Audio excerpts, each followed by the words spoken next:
Imagina esta escena. Una viuda, con lágrimas en los ojos, deposita sus últimas monedas en la ofrenda de la iglesia. Ella ha escuchado sermones sobre la obligación del diezmo, sobre cómo Dios castiga a quienes no cumplen. Se siente culpable, temerosa, pero al mismo tiempo, una pequeña voz en su interior le dice que algo no está bien. ¿Es realmente esto lo que Dios quiere?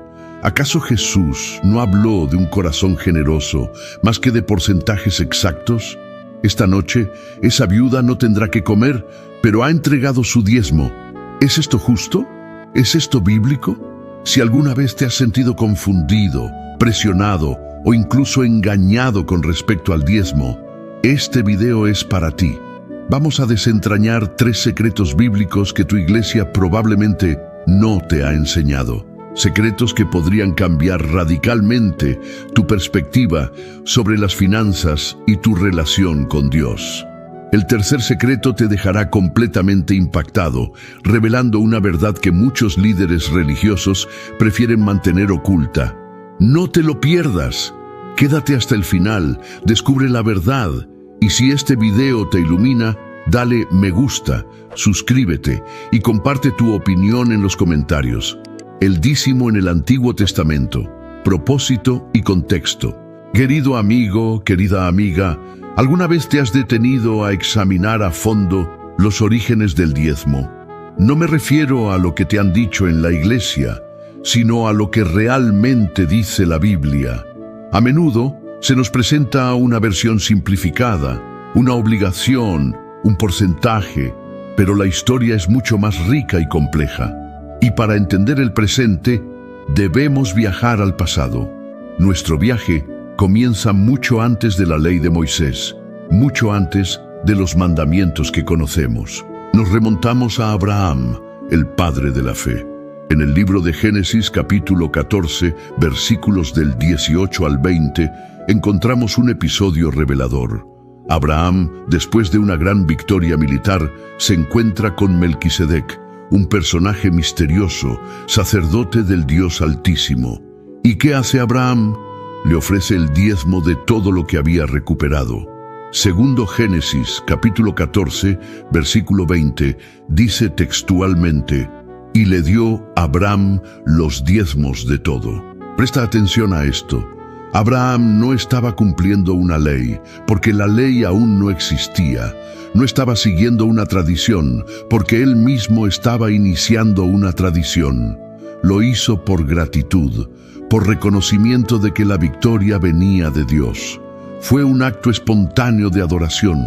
Esto nos da una primera pista crucial. El diezmo, en su esencia, es un acto de reconocimiento de la soberanía de Dios sobre nuestras vidas y nuestros bienes. Pero, claro, el diezmo se formaliza más tarde, con la ley de Moisés. En el libro de Levítico, capítulo 27, versículos del 30 al 34, encontramos la instrucción detallada. Segundo Levítico, capítulo 27, versículo 30. El diezmo de la tierra, así de la simiente de la tierra como del fruto de los árboles, de Jehová es cosa dedicada a Jehová. Aquí, el diezmo se convierte en un mandato, en una parte esencial del sistema religioso y social de Israel. Pero, ¿para qué servía este diezmo? No era simplemente para mantener un edificio o pagar salarios. Tenía un propósito triple, profundamente arraigado en la justicia y la compasión. Primero, como leemos en Números, capítulo 18, versículos del 21 al 24, el diezmo sostenía a los levitas, la tribu que no tenía herencia de tierra y se dedicaba al servicio del tabernáculo y más tarde del templo. Segundo Números, capítulo 18, versículo 21, lo deja claro. Y he aquí yo he dado a los hijos de Leví todos los diezmos en Israel por heredad, por su ministerio. En segundo lugar, el diezmo también se usaba para ayudar a los pobres, a los huérfanos, a las viudas, a los extranjeros. Deuteronomio, capítulo 14, versículos del 28 al 29, nos habla de un diezmo especial, cada 3 años, destinado específicamente a este propósito. Era una forma de asegurar que nadie en la comunidad de Israel pasara hambre o necesidad extrema. Una red de seguridad social, podríamos decir, inspirada por Dios. Y, en tercer lugar, parte del diezmo se utilizaba para celebrar las festividades religiosas, para fomentar la comunión y la alegría en el pueblo de Dios. No era solo un impuesto, era una inversión en la vida espiritual de la comunidad. Ahora, es importante entender que había diferentes tipos de diezmos. No era un simple 10% y ya.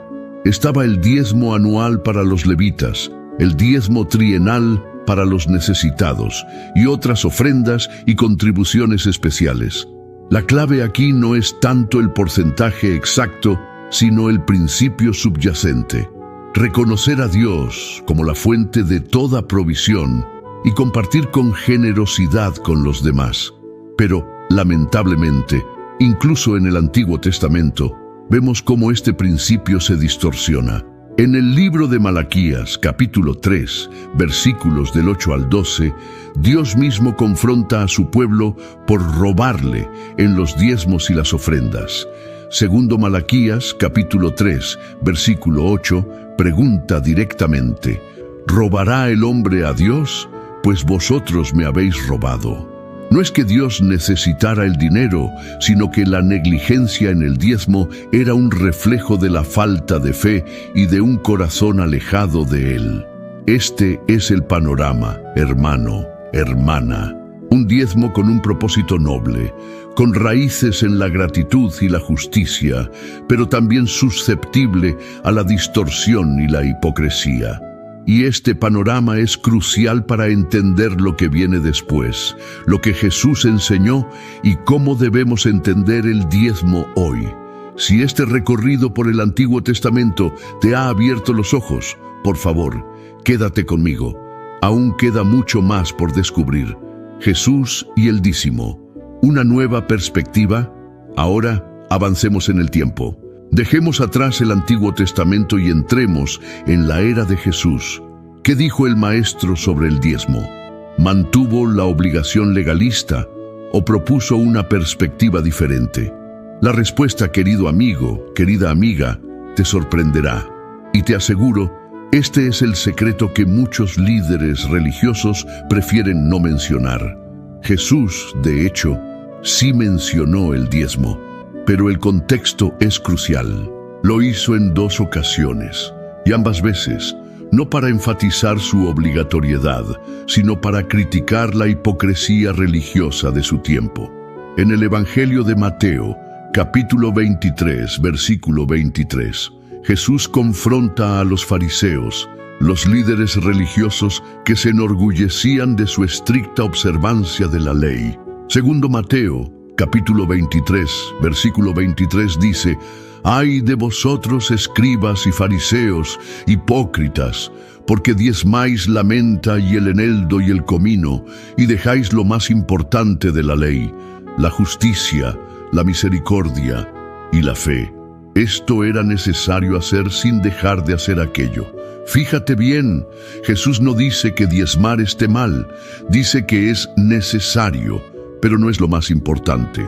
Los fariseos se preocupaban minuciosamente por diezmar hasta las especias más insignificantes, pero descuidaban los pilares fundamentales de la fe: la justicia, la misericordia, la fe. Estaban tan enfocados en la forma que habían perdido el fondo. Y esto, hermano, hermana, es una lección vital para nosotros hoy. ¿De qué sirve cumplir con un porcentaje si nuestro corazón está lleno de egoísmo, de falta de compasión, de injusticia? Jesús nos llama a una transformación interna, a una renovación del corazón. En el Evangelio de Lucas, capítulo 11, versículo 42, encontramos una declaración similar. Jesús vuelve a denunciar la hipocresía de los fariseos que se preocupaban por los detalles externos, pero descuidaban el amor a Dios y al prójimo. Segundo Lucas, capítulo 11, versículo 42. Mas ay de vosotros, fariseos, que diezmáis la menta y la ruda y toda hortaliza, y pasáis por alto la justicia y el amor de Dios. Esto os era necesario hacer sin dejar aquello. La clave, una vez más, está en la prioridad. Jesús no está aboliendo el diezmo, pero lo está recontextualizando. Lo está colocando en un segundo plano, después de la justicia y el amor. Pero hay más. En el Evangelio de Lucas, capítulo 18, versículos del 9 al 14, encontramos la parábola del fariseo y el publicano. Dos hombres suben al templo a orar. El fariseo, orgulloso, enumera sus méritos religiosos, incluyendo el hecho de que diezma todo lo que gana. El publicano, en cambio, se golpea el pecho, reconociendo su pecado y su necesidad de la misericordia de Dios. ¿A quién aprueba Jesús? Al publicano, al humilde, al que reconoce su dependencia de Dios. Segundo Lucas, capítulo 18, versículo 14, lo deja clarísimo. Os digo que éste descendió a su casa justificado antes que el otro, porque cualquiera que se enaltece será humillado, y el que se humilla será enaltecido. Esta parábola es fundamental. Nos muestra que la actitud del corazón es más importante que cualquier cumplimiento externo. No es que el fariseo estuviera mal por diezmar, sino que su diezmo era vacío porque estaba lleno de orgullo y autosuficiencia. Y luego tenemos el ejemplo conmovedor de la viuda pobre relatado en Marcos, capítulo 12, versículos del 41 al 44, y en Lucas, capítulo 21, versículos del 1 al 4. Jesús observa a la gente depositando sus ofrendas en el templo. Los ricos echan grandes sumas, ostentosamente, pero una viuda pobre echa solo 2 pequeñas monedas, todo lo que tenía. Y Jesús, conmovido, declara que ella ha dado más que todos los demás. Segundo Marcos, capítulo 12, versículo 43. De cierto os digo que esta viuda pobre echó más que todos los que han echado en el arca. ¿Por qué? Porque ella dio todo lo que tenía, con un corazón generoso y confiado en Dios. No se preocupó por el porcentaje, se preocupó por entregarse por completo. Finalmente, Jesús nos llama a buscar primero el reino de Dios y su justicia, y todas las demás cosas nos serán añadidas. Nos enseña a no afanarnos por las riquezas materiales, sino a confiar en la provisión divina.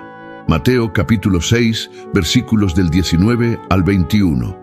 Y versículo 24 es muy importante. Mateo 6, 24.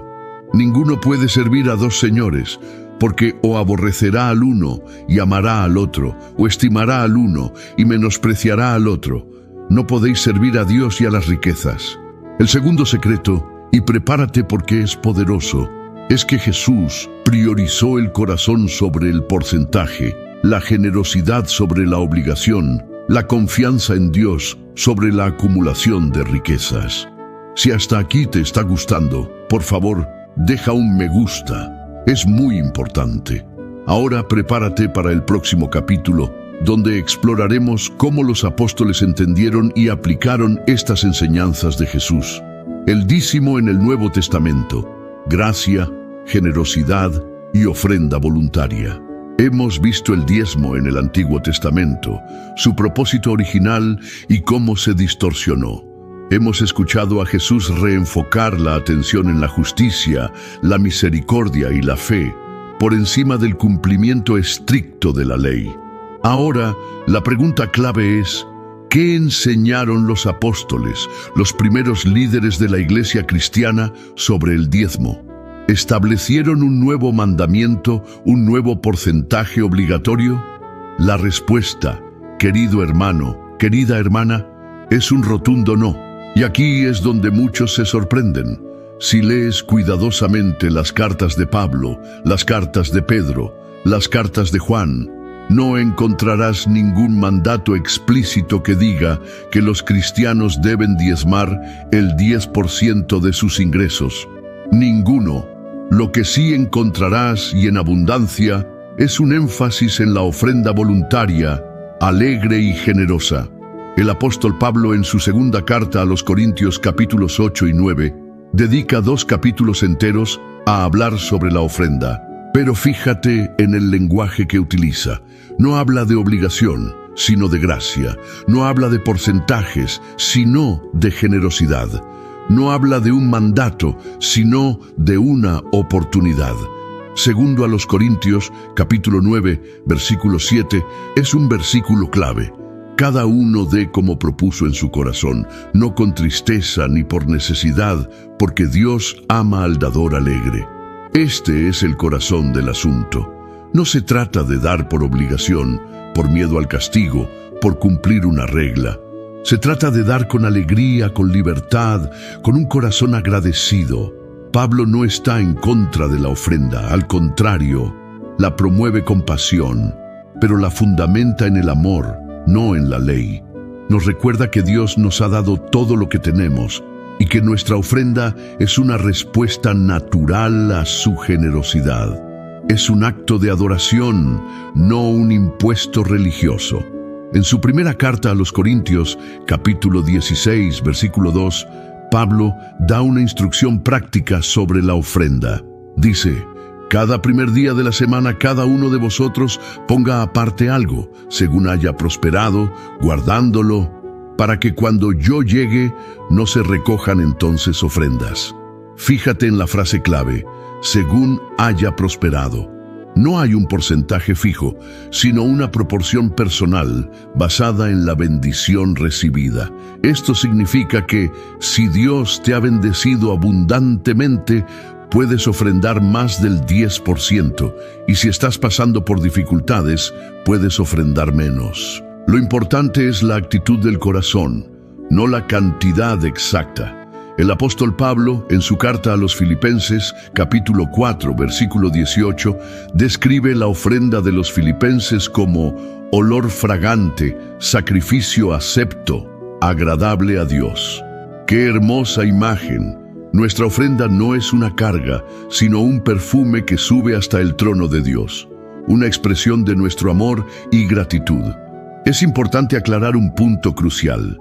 La generosidad cristiana no se limita al dinero. Se trata de dar de todo lo que tenemos, nuestro tiempo, nuestros talentos, nuestro servicio, nuestro amor. La ofrenda financiera es solo una parte de una vida de entrega a Dios y al prójimo.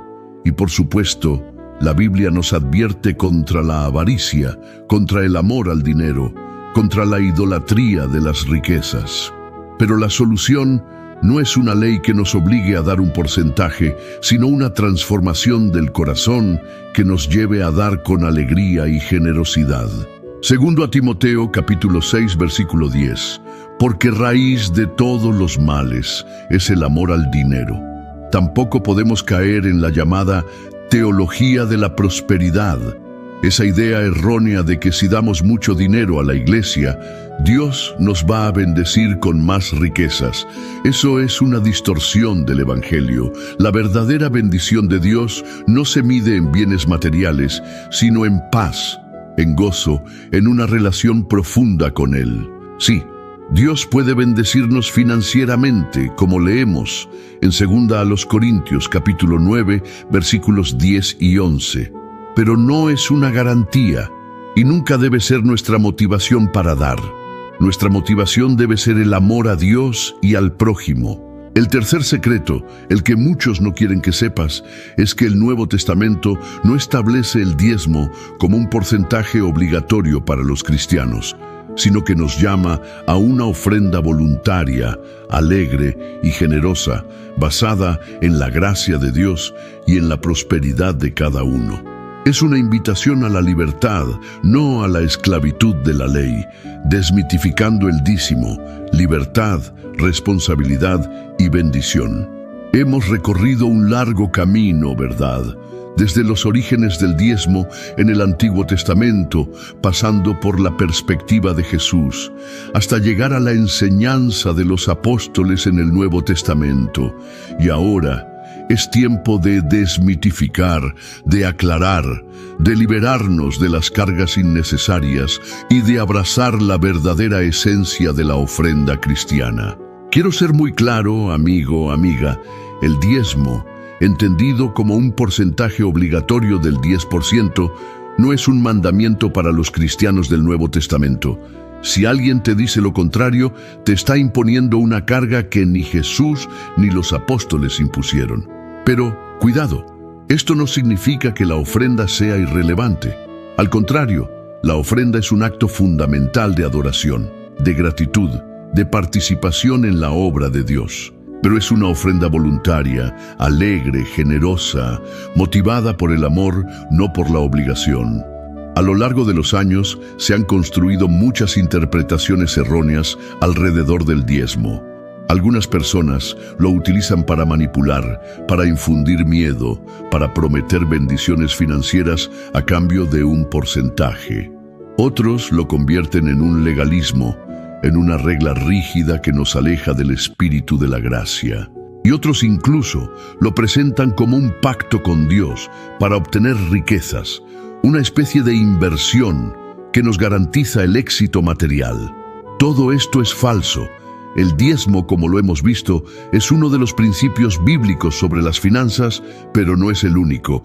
La Biblia nos habla de la mayordomía, de administrar sabiamente todos los recursos que Dios nos ha dado, no solo el dinero. Nos habla de la generosidad, de compartir con los necesitados, de apoyar la obra de Dios. Nos habla de la provisión divina, de confiar en que Dios suplirá todas nuestras necesidades. Entonces, ¿cómo debemos ofrendar? Primero con oración. Pídele a Dios que te guíe, que te muestre cuánto debes dar, a quién debes dar, cómo debes administrar tus recursos. No te dejes llevar por la presión externa, sino por la dirección del Espíritu Santo. Segundo, con sabiduría. Establece un plan de ofrenda personal, no des al azar, sino de manera intencional. Considera tus ingresos, tus gastos, tus responsabilidades y sobre todo considera la generosidad como un estilo de vida, no solo como un evento ocasional. Tercero, con alegría. No des por obligación, ni con tristeza, ni por necesidad. Da con un corazón agradecido, reconociendo que todo lo que tienes viene de Dios. Recuerda las palabras de Pablo: Dios ama al dador alegre. Y finalmente, con fe. Confía en que Dios proveerá para todas tus necesidades, no solo las financieras. Confía en que Él te guiará, te protegerá, te bendecirá. No te enfoques en el porcentaje, sino en la relación con Dios.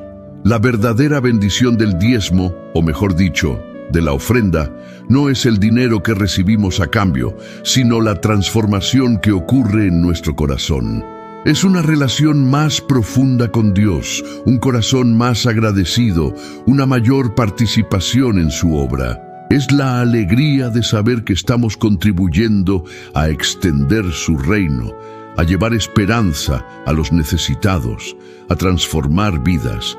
Así que, querido hermano, querida hermana, te invito a liberarte de las cargas innecesarias, a abrazar la libertad de la gracia, a vivir una vida de generosidad y de confianza en Dios. Espero que este video haya sido una luz en tu camino. Por favor, si aún no estás inscrito, suscríbete a este canal, regálame un me gusta si este contenido te llegó al alma y comparte tu opinión y experiencia en los comentarios. Que Dios te bendiga abundantemente.